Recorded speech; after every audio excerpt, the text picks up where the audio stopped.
Hi there.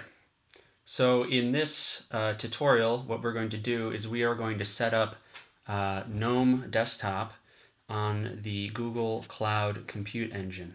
Okay, and the reason that we're going to want to do this is because we hate using the console, and we like to have a graphical user interface to maintain probably an AJAX server that will host on the compute engine.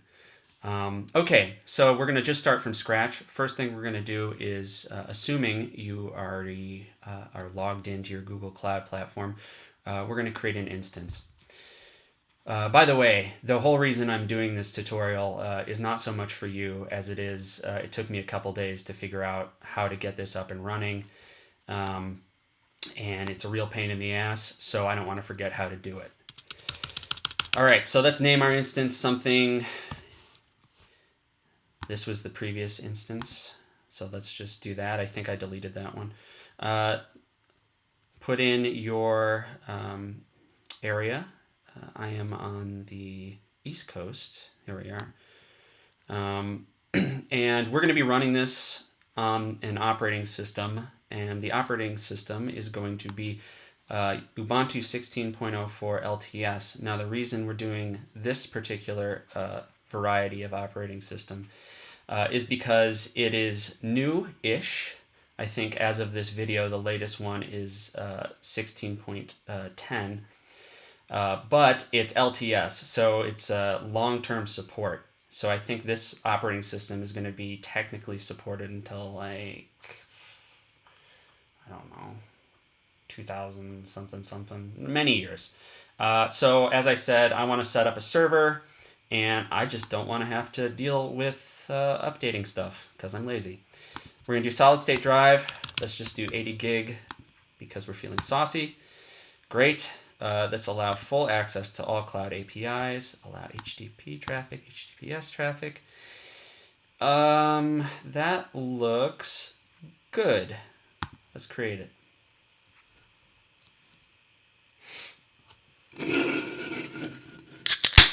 Something I something I failed to mention is that we are not going to connect to this in the traditional way of just using a VNC server to connect to our desktop straight up, because the problem with that is that the traffic between our VNC server and the our computer is unencrypted because we're going to be using tight VNC, and we don't like having to pay for things like real VNC, which is another service that does encrypt its traffic. So what we're going to do is we're going to secure shell tunnel to our instance and then use tight VNC to connect to our local host. Okay, moving right along. Let's open up the Google shell, which will open up right in the browser. And you can set it to do that over here, open in browser window. And just for poops and laughs, let's make this its own little screen, and then let's use the magic of Mac and just divide the screen here so these are both just on the same screen so we can see what's going on in both things. Okay, so we have our little shell up and running. First thing you want to do on any brand new Linux distribution is update anything that needs to be updated. Okay, so we're going to type sudo apt-get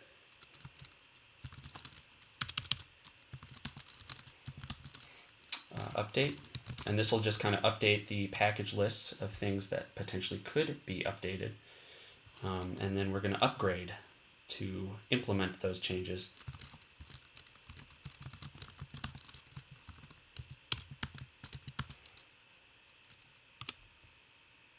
I'm going to say yes.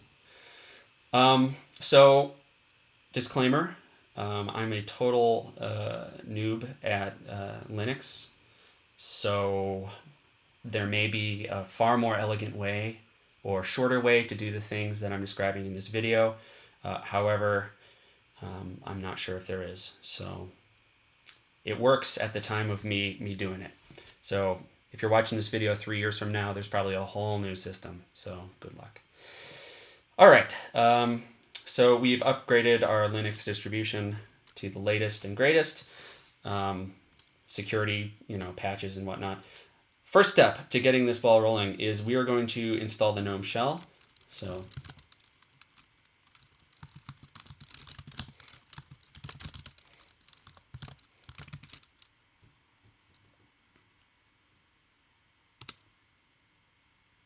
whoops. Oh, I did not tell it to install anything.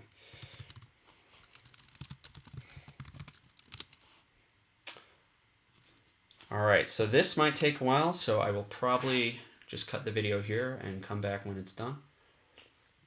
All right, and it's done. So now the second giant file that we're going to need is the GNOME desktop itself. So we're going to do sudo, which, by the way, if you're new to Unix or Linux, it means super user do. So this is kind of giving us administrator privileges if you come from Windows.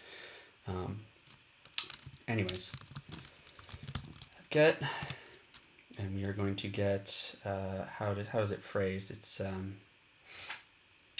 ubuntu-gnome-desktop.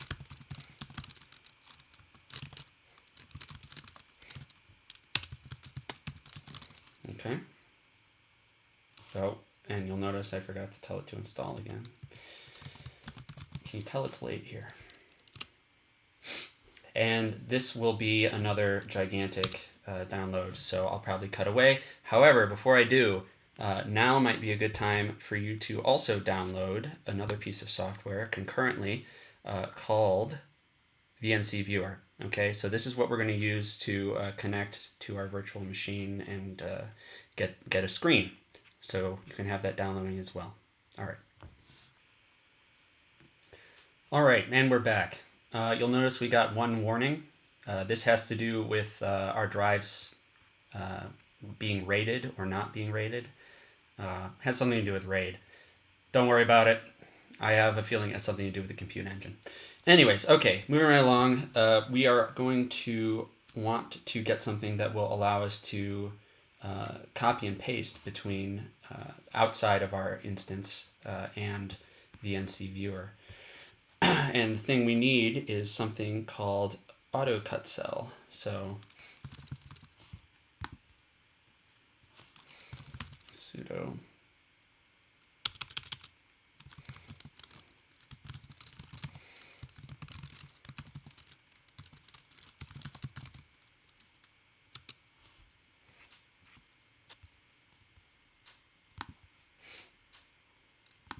All right, and now we're going to install type VNC, which will let us connect.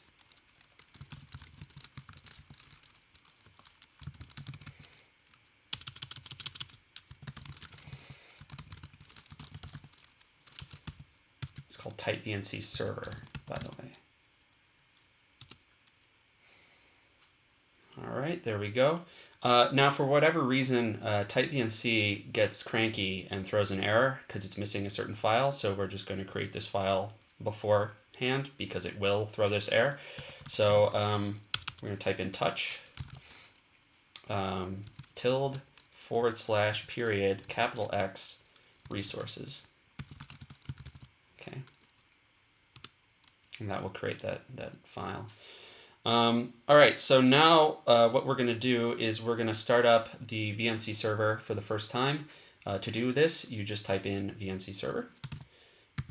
Even though our application we're using to do the VNC server is called type VNC, the generic command to launch any VNC server is just VNC server, which is why we're typing it in.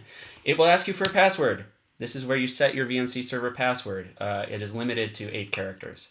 So you just pick something with 8 characters.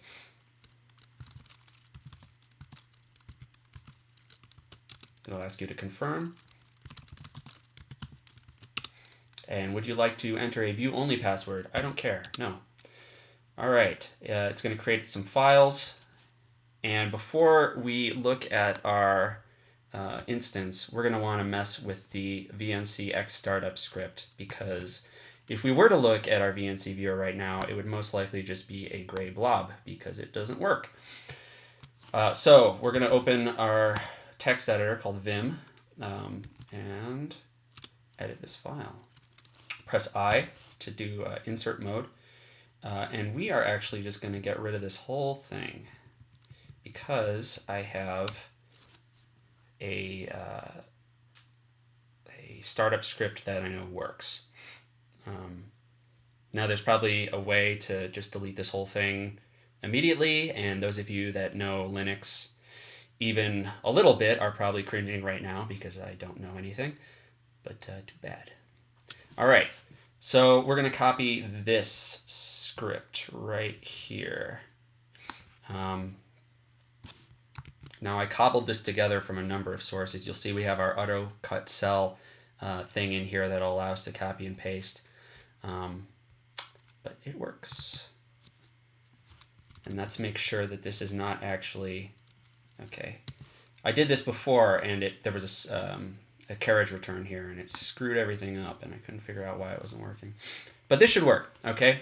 So we're gonna press escape once to get out of insert mode and then type in :WQ for write and quit, which will overwrite that file. Now we are going to kill the instance of VNC server that is currently running, and to do that we will type in VNC server -kill :1 because it's on screen 1, and you'll see it kills that VNC server with the process ID. Okay, so now we're going to start up VNC server again, and we're going to set the geometry at something that'll look pretty on my Mac laptop. But also very low resolution because you have to, not geometry, I can spell. You have to remember that it's sending this information just kind of as an image over the internet. So if you have something that's super high resolution, the refresh rate is going to be, and when you do anything, it's just going to look awful. I mean, it's already going to look pretty awful, but it's manageable. So 1024 by 640. All right. So let's see if we get anything. Oh, okay. Another kind of really important part. Go to your terminal or shell or PowerShell or whatever you're using on your laptop, your computer that you're going to be using VNC Viewer on. And we're going to need to create a secure shell tunnel between our laptop and the compute instance. So to do that, we're going to need something like this. So if you don't have Gcloud already installed, do that. It's very easy to get. And there's many Google tutorials that'll show you just how to install that. But you want to make sure that your instance name is this, whatever you've called your instance, that your project name is correct, your zone is what you set it for, and that you're going to be connecting on localhost and port 5901, okay? Because as I said before, if we were to connect to it directly, our traffic would be unencrypted. So that's why we're creating this tunnel. All right, it'll throw an error, or a warning, I mean, and it will ask us to create a password. Now, this is not limited to 8 characters, so try and make it beefy.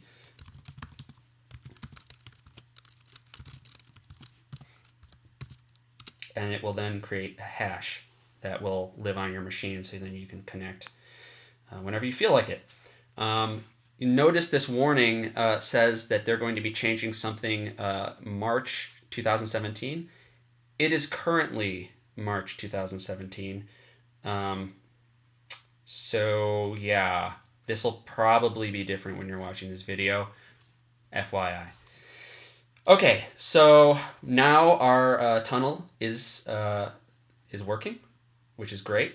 So we should be able to go over to VNC Viewer and connect to our instance. And see, we are getting the wonderful gray blob, which means we done goofed. We got to go back and figure out what's going on. Thankfully, it provides us with a log. Okay, so what we're going to do is we're just going to copy that. We're going to type in vim and paste and see what it's complaining about. Metacity, or metacity, I mean.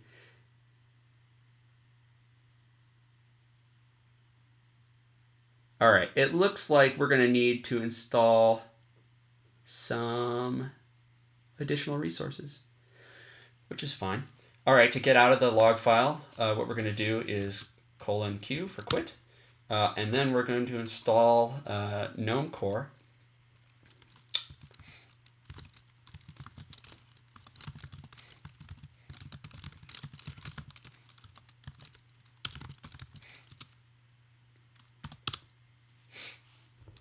And this is just the core of the GNOME operating system. Great, we're done. And then for whatever reason, Gnome-Core doesn't install Gnome-Panel. I don't know why, but we're going to install that too.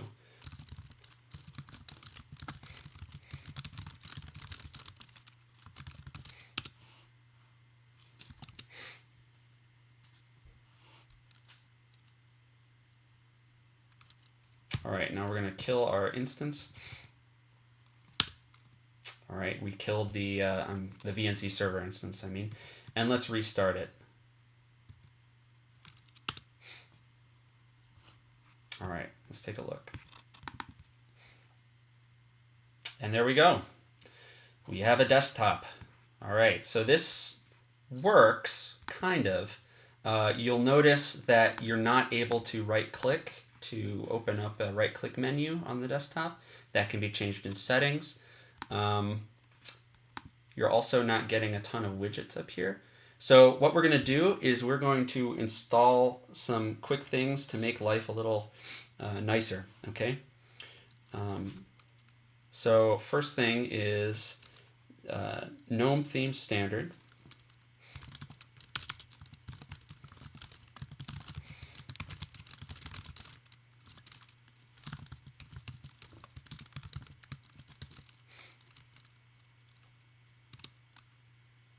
Okay. Oh, I guess it was already on there. All right, that's good. And actually, let's just copy and paste from here. So then we're going to install the adwaita-icon-theme jigger. There we go. Fantastic. That was already installed as well. That's good. I'm guessing a lot of these things were in the Gnome-Core. Let's see if... so we're going to be changing the GNOME settings now to get the MetaCity theme. Ambiance. Very nice. And I wrote maybe on here. We might as well just do it. May not be necessary. Okay. So now let's go up here. And what we're going to do is we're going to go to System Settings. We're going to go to Appearance. And we're going to make our...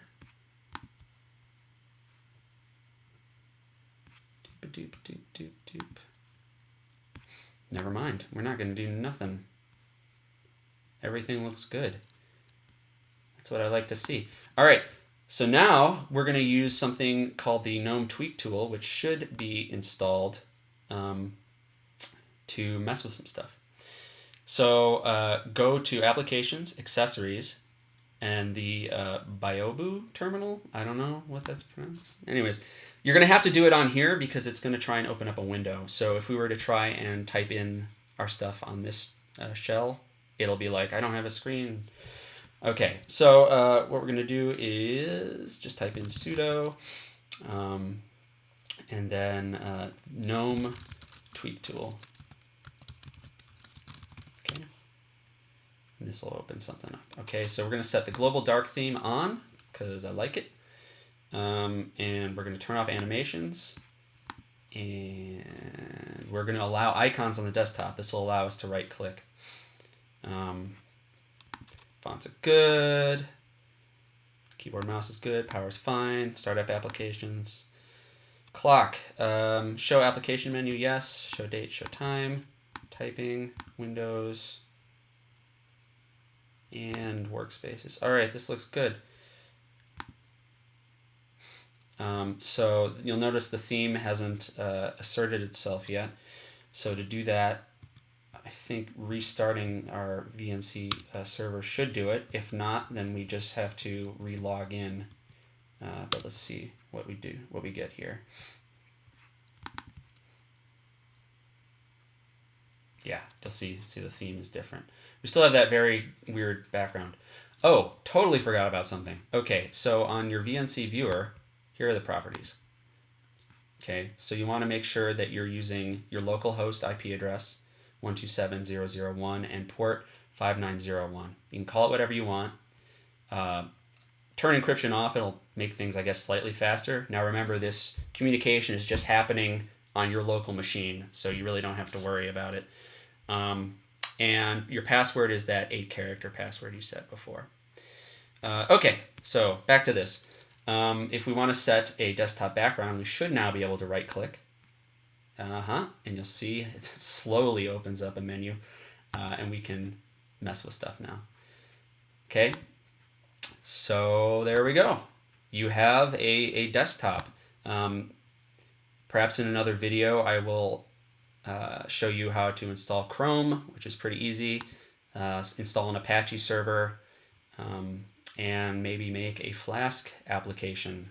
So that's where I'm going with this thing. So stay tuned, sports racers. If you have any questions, I should put my email in the video description, or I'll just probably check it occasionally, which will probably be the easier solution. But yeah, hopefully this has been helpful. Thank you.